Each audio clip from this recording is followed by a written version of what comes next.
Okay. We're keeping that part. That's All right. an outtake. All right. Jake here again. I got Brad. Again, isn't this the intro? Snip!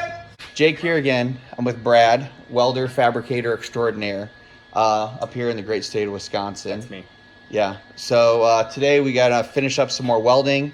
Didn't have the camera on last time when we got the first bit of welding done. I'm mad.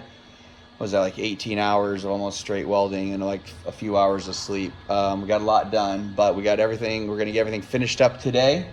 And we'll go over all the stuff that we're going to do today. Should be glorious. Oh, good. You took a photo. That's excellent. How about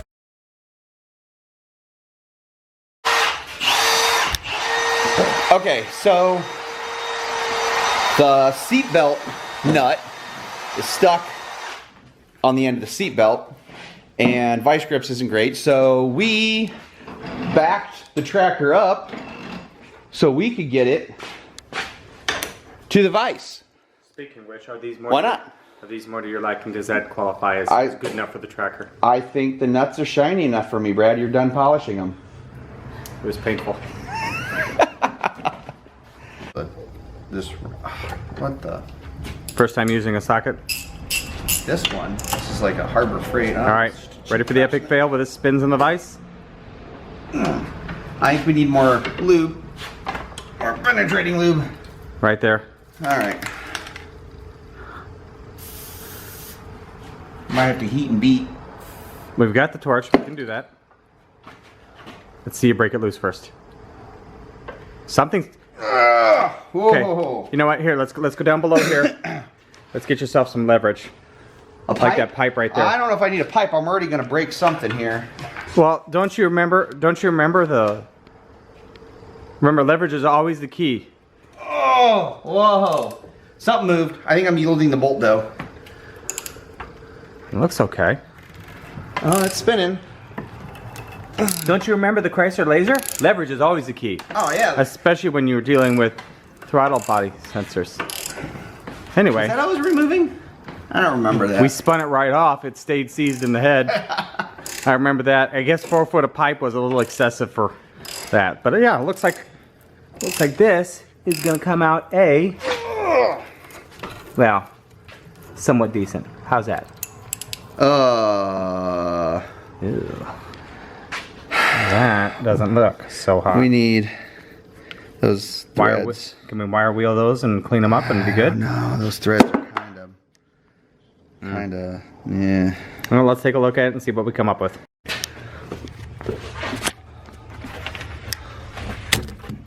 Well, that bolt's not going to work for the seat belt with it being so long, missing so many threads. No. What's your plan? So we line this up here and then mark where the seat belt hole goes right there. Ooh, I like that positioning. That was really good. I'm not looking at it, by the way.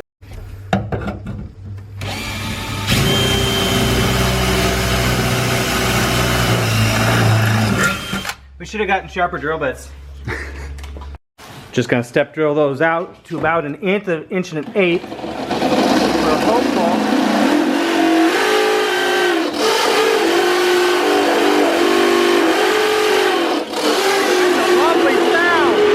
We're really hoping that this will then be able to face in here and slide through this hole and clear the welding as well. Oh no.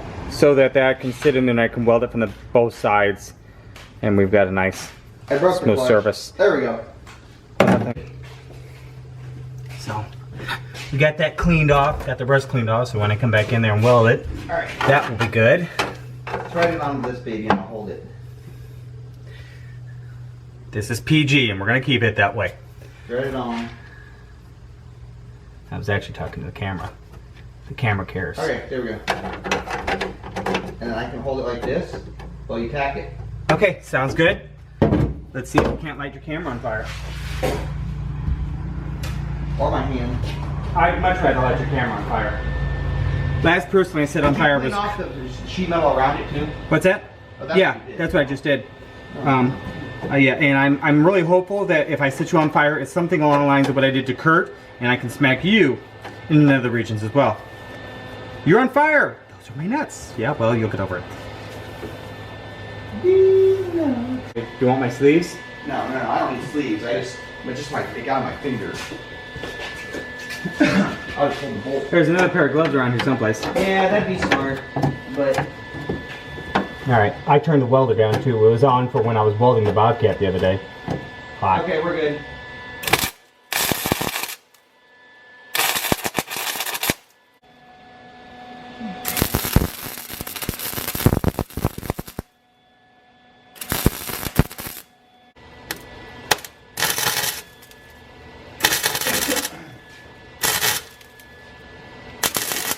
You know, welding on sheet metal is really not that hard.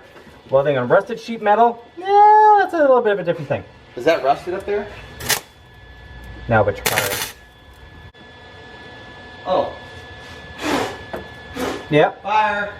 Undercoating, goodbye. Alright, go ahead.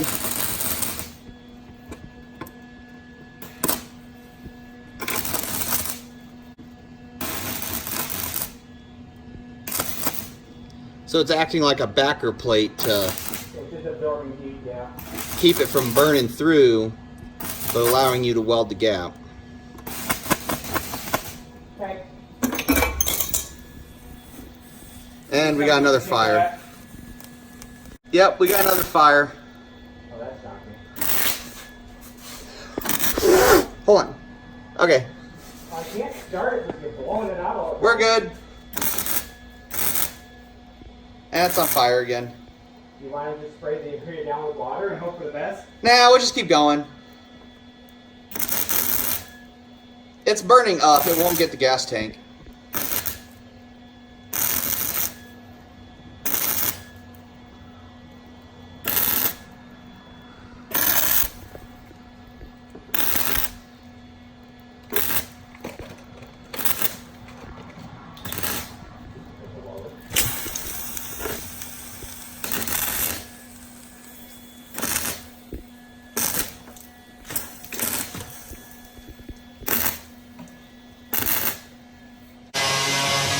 Safety first.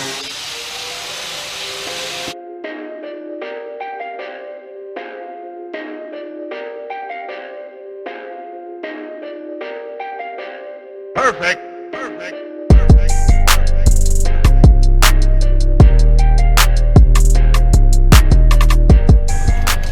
So he's trying to clamp this little bar in here, and I was a little late with the camera, but he dropped the vice grips on his face. Gosh, dang it. Oh. So, well, anyway, focusing. We're trying to get that little bracket that he's got in his hand right there welded on there so the floor pan can weld back to it. Just for a little support. We're in the front now. I know. We're all over the joint. Who knew? Oh, the battery's almost dead too. That's glorious. It's lying to you. Is it? Yeah. Let's see if he hits himself again. This time without safety glasses. There we go. Ah, such a bummer. Oh, I know. Alright, well, I'm going to weld that on, then we'll get the floor pan in there. We're going to come back right back to this, and we're going to weld right back to the top of this here. Should be an excellent place.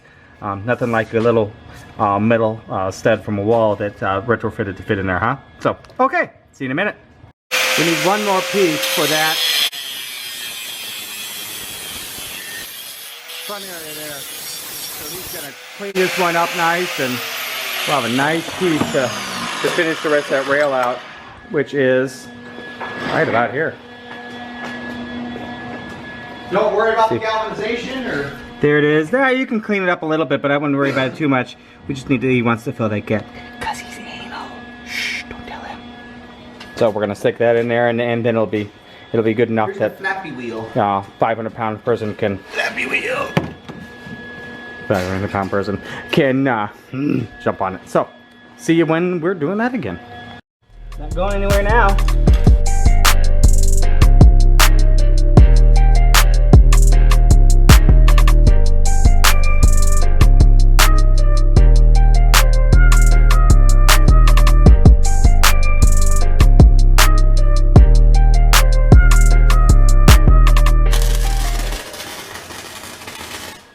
No talking. talking, it ruins my digestion. Oh, you turkey. Knock off.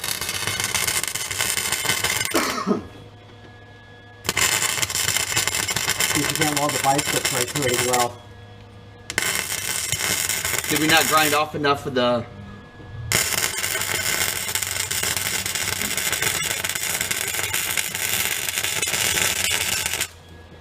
Did we not grind off enough of the galvanization?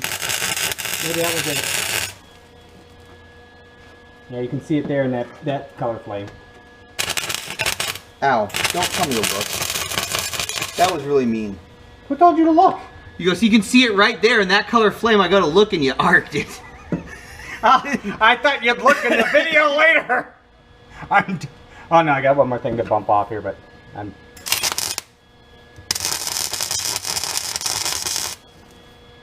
Alright, we should be good there. Alright, while Jacob finishes sizing that up and getting that put in place, we're going to take a look at the trunk here real quick, which I did some basic patching just to kind of plug up some holes. But if you notice here, how I welded this back into place, the gas tank mount that was underneath there was gone, so it was being held in by a ratchet strap. So I ended up taking the gas tank out, cutting this piece out, just cutting it so that when I put that bracket in there, I could weld it from the top, so it was overhead welding, and it was going to produce a much stronger weld. Because, well, quite frankly, he's going to take this thing and do some violent things to it, so I'm hoping that it lasts. I don't know if we can take a look at that, see that from underneath or not. If you look here, you can see the bracket is right. Here's the bracket, goes up underneath there, and you can imagine, even with the gas tank out, you don't have a lot of access to get to that bracket to weld it back up in there. I ended up, it's got these drop down holes. I don't know if I can get an angle on that or not, especially with the fuel filter in the way, but it's got an area in there. I ended up tacking the nut and washer on the back side of that in place, so when you come underneath here, you don't need a second wrench up under the top of that to fiddle around with. You can just remove the bolts as they are, making life just a little bit simpler. So that was kind of the fun stuff that I had to fiddle around with earlier on in this project. Apologize we didn't get that on video for you, especially since this is the old bracket here, you know, kind of, I think, not so good anymore. Do you need a light? A light next to the gas can? That would be awesome. Welp, I hope you've enjoyed this so far, but I'm going to have to split this into 2 episodes. Tune in next time to watch the continuation of Brad and I with our mischief and mayhem repairing the tracker. And if you like what you've seen so far, hit that subscribe and like button, and possibly even go visit Brad on his Lord Thunder Monkey channel. Well, thanks for tuning in, and see you next time.